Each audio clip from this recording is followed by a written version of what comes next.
स्वागत है आपका यूट्यूब चैनल जीएस प्रशांत में। ये 10 प्रश्नों की श्रृंखला का ये दूसरा क्लास है। इसके माध्यम से हम लोग 10 क्वेश्चन के माध्यम से इसके सारे फैक्ट को जानते हैं, जहाँ बहुत सारा जानकारी को हम लोग पढ़ते हैं। चलिए एक एक करके शुरू करते हैं। आज का पहला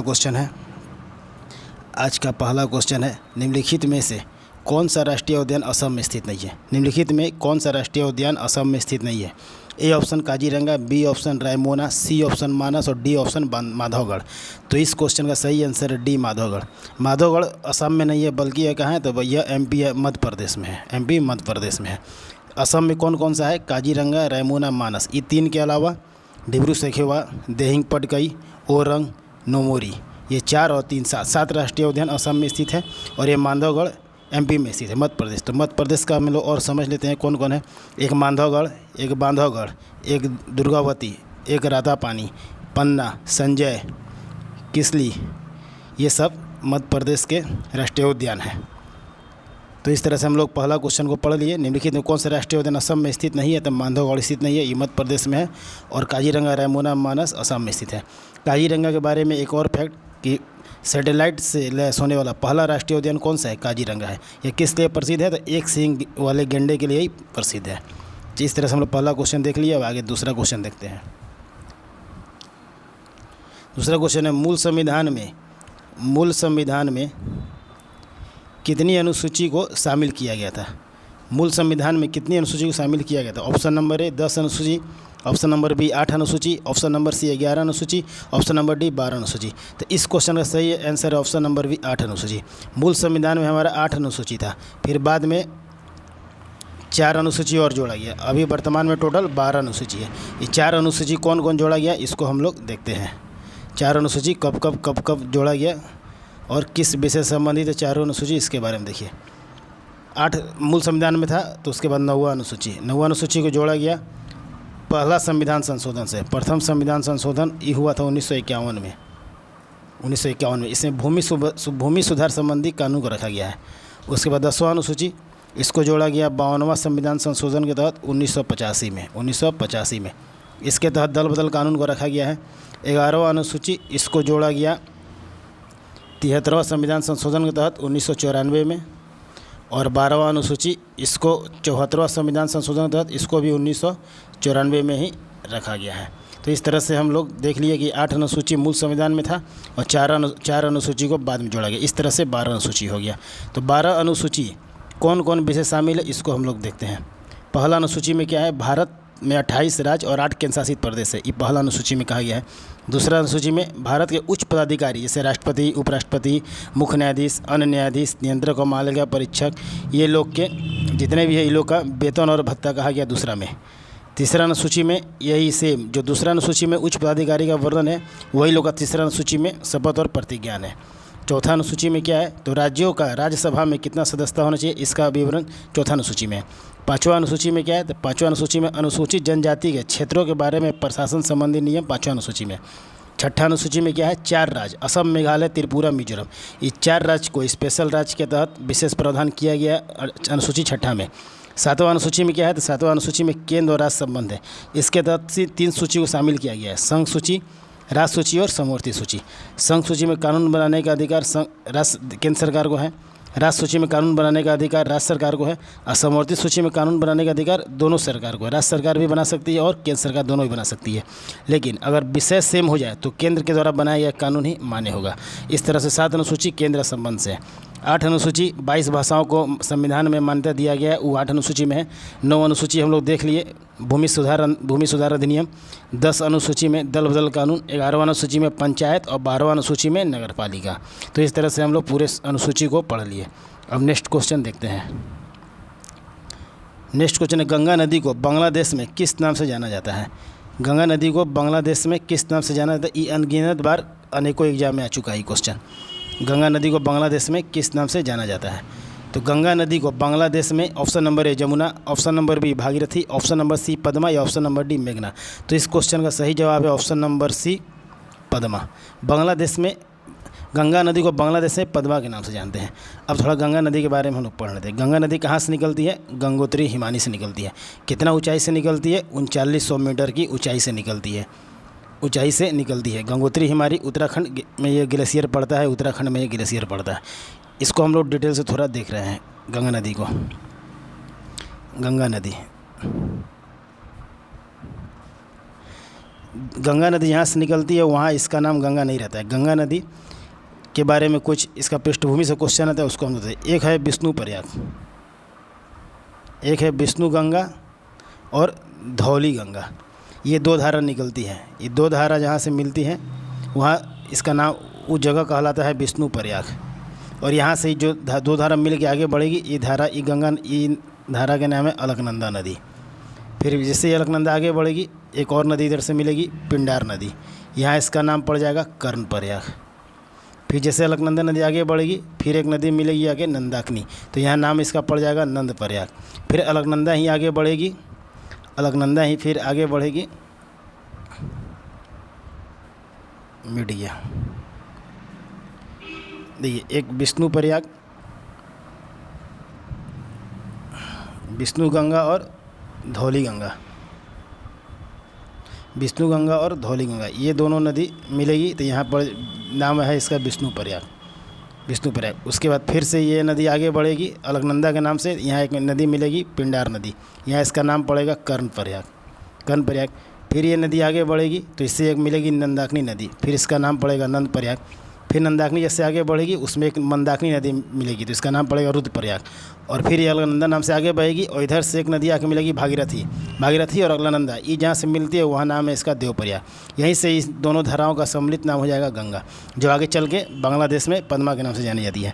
गंगा नदी 5 राज्यों से बहती है, उत्तराखंड, यूपी, बिहार, झारखंड और पश्चिम बंगाल। ये 5 राज्यों में गंगा नदी का अपवाह क्षेत्र है। तो इस तरह से हम लोग गंगा नदी के बारे में जितना भी फैक्ट बन सकता था उसको हम लोग देखें। किस विटामिन की कमी से रिकेटस नामक रोग होता है? नेक्स्ट क्वेश्चन, किस विटामिन की कमी से रिकेटस नामक रोग होता है? किस विटामिन की कमी से रिकेटस नामक रोग होता है? Option A vitamin A, option B vitamin C, option C vitamin D, D में भी सी मिस्टेक से हो गया है। Option A vitamin A, option B vitamin C, option C vitamin D.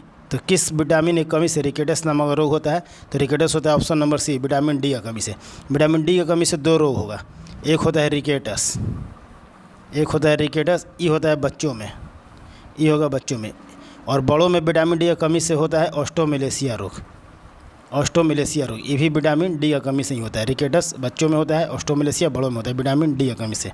Vitamin D का रासायनिक नाम क्या है? कैल्सीफेरॉल। विटामिन डी का रासायनिक नाम कैल्सीफेरॉल। विटामिन ए का रासायनिक नाम रेटिनॉल, इससे होने वाला बीमारी रतौंधी। विटामिन सी का रासायनिक नाम एस्कर्बिकॉल, इससे होने वाला रोग स्कर्बी। और विटामिन डी तो देख ही लिए। तो इस तरह से हम लोग समझ गए। अब विटामिन के बारे में थोड़ा जानते हैं। विटामिन, विटामिन विटामिन का खोज किसने किया? तो विटामिन का खोज फंक ने किया। फंक ने कब किया? 1911 में, 1911 में, 1911। विटामिन कितने प्रकार के होते हैं? विटामिन 2 प्रकार के। एक होते हैं जल में घुलने वाले और एक होते हैं वसा में घुलने वाले। जल में घुलने वाला विटामिन है बी और सी, और वसा में घुलने वाला विटामिन है ADEK, ADEK। यहाँ से क्वेश्चन आता है कि वसा में घुलने वाला विटामिन ADEK में से कौन सा विटामिन जिसका मानव शरीर में संश्लेषण होता है? तो वह है विटामिन डी और विटामिन के, ये दोनों का मानव शरीर में संश्लेषण होता है। विटामिन डी का संश्लेषण सूर्य की रोशनी के द्वारा और विटामिन के का संश्लेषण शरीर के अंदर जीवाणुओं के कोलन के द्वारा। तो यहाँ से क्वेश्चन फंसता है। विटामिन कितने प्रकार के? 2 प्रकार के, एक जल में घुलनशील और एक वसा में घुलनशील। जल में घुलनशील BC और वसा में घुलनशील ADEK। ADEK में से 2 विटामिन जिसका संश्लेषण शरीर में होता है।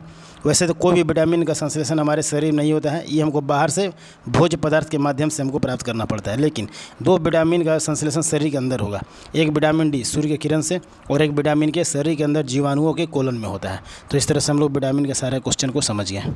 नेक्स्ट क्वेश्चन देखते हैं। नेक्स्ट क्वेश्चन, भारत के कितने राज्य, भारत के कितने राज्य समुद्र तट से लगे हैं? भारत के कितने राज्य समुद्र तट से लगे हैं? ऑप्शन नंबर ए 6 राज्य, ऑप्शन नंबर बी 7 राज्य, ऑप्शन नंबर सी 8 राज्य और ऑप्शन नंबर डी 9 राज्य। तो भारत में कितने ऐसे राज्य जो समुद्र तट से अपना सीमा साझा करते हैं? तो इसका ऑप्शन है ऑप्शन नंबर डी 9 राज्य। एक बार हम लोग देख लेते हैं। ये भारत का दक्षिणतम हिस्सा है।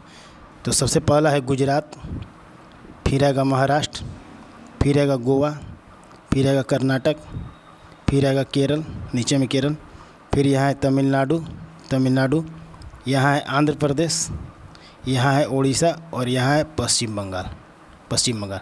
ये 9 राज्य जो समुद्र तट की सीमा से लगे हैं। सबसे लंबी समुद्र तट की रेखा गुजरात की है, उसके बाद आंध्र प्रदेश की है और सबसे छोटी रेखा गोवा की लगती है। तो भारत कितने राज्य समुद्र तट से जुड़े हैं? इसका आंसर है ऑप्शन नंबर डी 9 राज्य समुद्र तट से जुड़े हुए हैं। दूसरा क्वेश्चन देखते हैं, होम रूल आंदोलन कब चलाया गया था? होम रूल आंदोलन कब चलाया गया था? बहुत महत्वपूर्ण क्वेश्चन है ये भारतीय इतिहास के नज़र से। होम रूल आंदोलन कब चलाया गया था? वर्ष 1914, वर्ष 1915, वर्ष 1916 या वर्ष 1918? तो इसका सही आंसर है वर्ष 1916। भारत में होम रूल आंदोलन सबसे पहले कौन शुरू की थी? तो एनी बेसेंट। कौन शुरू की थी? एनी बेसेंट 1916 में। ये जहाँ शुरू की थी वो क्षेत्र था मद्रास में शुरू की थी। भारत में 2 होम रूल आंदोलन 2 जगह चल रहा था एक ही साथ 1916 में। इसको हम लोग थोड़ा अच्छा से देखते हैं नीचे। होम रूल आंदोलन 1916 ये 2 जगह चल रहा था, एक महाराष्ट्र में खास करके पुणे और ये चल रहा था मद्रास, जो आज का चेन्नई है, मद्रास। ये महाराष्ट्र में जो आंदोलन का नेतृत्व कर रहे थे वो थे बाल गंगाधर तिलक और यहाँ वो थी एनी बेसेंट। यहाँ से क्वेश्चन आता है कि एक ही साल में 1916 में ही होम रूल आंदोलन 2 क्षेत्र में क्यों चलाया जा रहा था? तो इसका मुख्य कारण यही निकल के आता है कि एनी बेसेंट के कुछ समर्थक और बाल गंगाधर तिलक कुछ समर्थक, ये दोनों आपस में मतभेद थे, समर्थकों के बीच मतभेद था। ये व्यक्ति के बीच मतभेद नहीं था, इन नेताओं के बीच मतभेद नहीं था, ये क्रांतिकारी के बीच कोई मतभेद नहीं था, लेकिन इनके समर्थकों के बीच मतभेद था। एनी बेसेंट के कुछ समर्थक बाल गंगाधर तिलक को पसंद नहीं करते थे और बाल गंगाधर तिलक के कुछ समर्थक एनी बेसेंट को पसंद नहीं करते थे। इसीलिए इन लोगों को 2 क्षेत्र में एक ही समय अलग अलग आंदोलन का नेतृत्व करना पड़ा। फिर आगे चल के जब मतभेद में कमी आई तो 1918 में ये दोनों होम रूल आंदोलन को एक कर दिया गया। यहाँ से भी क्वेश्चन आता है कि 2 शाखाओं को, होम रूल आंदोलन का 2 शाखाओं को एक कब कर दिया गया? तो 1918 में कर दिया गया। यहाँ तक हो गया। अब इससे पत्रिका से क्वेश्चन आता है। बाल गंगाधर तिलक की 2 पत्रिका, एक है मराठा और एक है केसरी, ये दोनों से यह होम रूल आंदोलन का प्रचार प्रसार करते थे। और एनी बेसेंट का भी 2 पत्रिका, एक का नाम है कॉमनवेल्थ और एक का नाम है न्यू इंडिया। ये 2 पत्रिका से एनी बेसेंट प्रचार प्रसार कर रही थी और मराठा और केसरी से बाल गंगाधर तिलक प्रचार प्रसार कर रहे थे। तो इस तरह से हम लोग समझें कि होम रूल आंदोलन कब शुरू हुआ? तो वर्ष 1916 में शुरू हुआ। किसके द्वारा चलाया गया था शुरू में? तो एनी बेसेंट के द्वारा, बाद में बाल गंगाधर तिलक के द्वारा भी चलाया गया था। इस तरह से क्वेश्चन नंबर ये भी सही हो गया। अब हम लोग नेक्स्ट देखते हैं क्वेश्चन। बंगाल विभाजन की घोषणा कब और किसके समय की? ये भी बहुत इंपॉर्टेंट क्वेश्चन है। ये जितना भी क्वेश्चन है ये कोई ना कोई एग्जाम में आया हुआ है और आगे भी आएगा। ये रिपीटेड क्वेश्चन होता है। ये सब क्वेश्चन हज़ारों बार एग्जाम में आ चुका है और आगे भी आने का पूरा संभावना है। तो इसीलिए सब महत्वपूर्ण क्वेश्चन है। बंगाल विभाजन का घोषणा कब और किसने किया था? Option number A 1905 Lord Curzon, option B 1905 Lord Dufferin, option number C Lord Ripon, option number D Lord Canning. फिर से option number 5 Lord Curzon, option number B 1905 Lord Dufferin, option number C 1905 Lord Ripon और option number D 1905 Lord Canning. तो इसका सही जवाब है option number A 1905 Lord Curzon. 1905 Lord Curzon. इसको हम लोग थोड़ा देखते हैं डिटेल में। बंगाल विभाजन क्या है, क्यों हुआ था? बंगाल विभाजन का घोषणा कब हुआ था? तो घोषणा हुआ था 19 जुलाई 1905। इसको प्रकाशित कब किया गया था अखबारों में? 20 जुलाई 1905। ये दोनों जगह से क्वेश्चन आता है। कहीं ऑप्शन में 19 जुलाई 1905 लिखा हुआ रहेगा, कहीं 20 जुलाई 1905 लिखा रहेगा, लेकिन सही मायने में इसका आंसर है 19 जुलाई 1905 को घोषणा किया गया था और अगले दिन अखबार में छपा था 20 जुलाई 1905 को। बंगाल विभाजन प्रभावी कब हुआ था? बंगाल विभाजन प्रभावी हुआ 16 अक्टूबर 1905। ये तीनों तिथि अत्यंत महत्वपूर्ण है। 19 जुलाई 1905 को घोषणा हुआ, 20 जुलाई 1905 को प्रकाशित हुआ और 16 अक्टूबर 1905 को बंगाल विभाजन लागू हुआ। जिस दिन बंगाल विभाजन लागू हुआ था उस दिन पूरे बंगाल में शोक दिवस मनाया गया, राखी दिवस मनाया गया। रविंद्रनाथ टैगोर के द्वारा बहुत सारा यहाँ पे कदम उठाए गए थे। और बंगाल विभाजन जब हुआ था तो उस समय बंगाल का लेफ्टिनेंट गवर्नर कौन था? तो उसका नाम पूछता एग्जाम में, उसका नाम था एंड्रू फ्रेजर लेफ्टिनेंट गवर्नर थे बंगाल के। और बंगाल विभाजन के जवाबी में कौन सा आंदोलन चलाया गया था? तो आंदोलन चला गया था स्वदेशी आंदोलन। कौन आंदोलन चलाया गया था?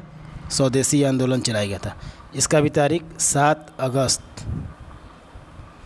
अगस्त 1905 को स्वदेशी आंदोलन का प्रारंभ बंगाल से हुआ था। इसके नेतृत्वकर्ता कौन थे? सुरेंद्र नाथ बनर्जी। सुरेंद्र नाथ बनर्जी के द्वारा ये आंदोलन चलाया गया था। इसी आंदोलन में वंदे मातरम का नारा दिया गया। इसी आंदोलन में बंगाल एक है, विभाजन नहीं चाहिए इत्यादि नारों के साथ ये आंदोलन चला था 7 अगस्त 1905 के। तो इस तरह से हम लोग क्वेश्चन इसको भी देख लिए। इसका सही आंसर हो गया option number A 1905 Lord Curzon. दूसरा क्वेश्चन देखते हैं। राष्ट्रपति किस अनुच्छेद के तहत देश में आपातकाल की घोषणा कर सकते हैं?